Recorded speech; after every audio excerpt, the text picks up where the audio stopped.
welcome back to another episode of Minutes with Margaret. Today I've got Assistant Superintendent Kerwin Koerner with me and Assistant Superintendent Mark Officer with me. Mr. Koerner is the Assistant Superintendent over District Services and Mr. Officer is the Assistant Superintendent over Teaching and Learning. Today our topic is inclement weather days and distance learning on those days. So Mr. Koerner, we'll start with you.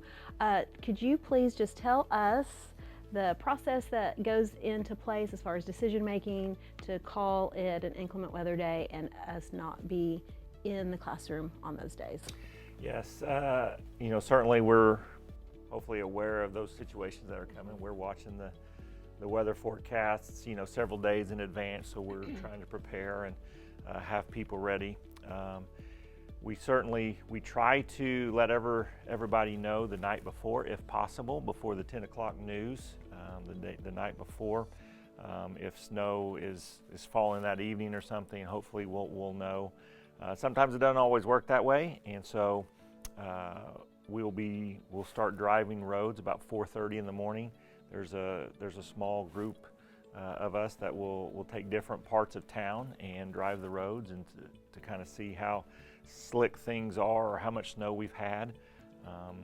And then we try to make the decision no later than 5:30 in the morning so that we can let the news stations know and send out all the alerts to parents and things of that nature. But because we have bus drivers coming in and different things, we try to let our families know as quickly as possible whether we're going to be in school and it's safe to drive the buses and things of that nature. So on those days when we are out of school, your crews are still working because they're trying to prepare for the following day. So talk to us about what our crews do on those days. Yes, we'll have crews that come in that help clear parking lots, sidewalks. We have snow plows. Certainly we're shoveling sidewalks. We'll throw down salt where needed, things of that nature. So we've got a lot of dedicated people that are still coming to work those days and trying to get ready to be back in school in person as quickly as we can. I'd also say that even on those inclement weather days, that parents still have the right to decide what they feel is best for their child as far as safety goes. It may be a little slick, and if it's a new teenage driver, maybe they don't want them driving, or there's the potential. And so certainly our principals will work with those families in those cases to try to make sure that students have their work and things on those days as well. So this year for inclement weather days, we are moving to distance learning. So we will not have to make up days at the end of the school year. So with that, Mr. Officer, can you talk to us about the expectations of distance learning as far as maybe preparation and things we're doing now, what we expect sites to do now to prepare for a distance learning day should we need it? Yeah, our teachers are already acclimating students to the virtual environment.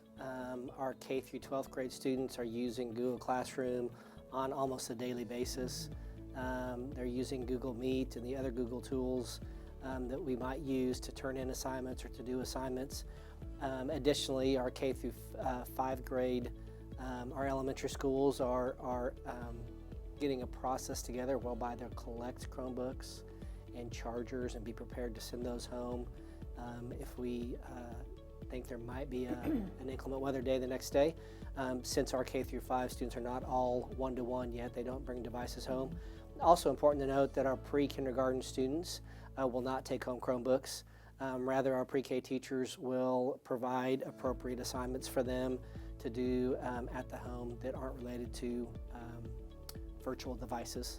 Okay, so what the process that we go through is we are watching the weather, we are thinking it's going to be possibly an inclement weather day. When we think that it might be, we still haven't called it yet, we are still going to possibly send devices home with students. So it's just important to note that we may send devices home with kiddos and it may not be an inclement weather day and we'll want those devices to come back, or we'll send those devices home in preparation and it end up being a snow day and we call it an inclement weather day. Yeah, that's an important point, to be proactive and to make sure that our K through 5 students are prepared.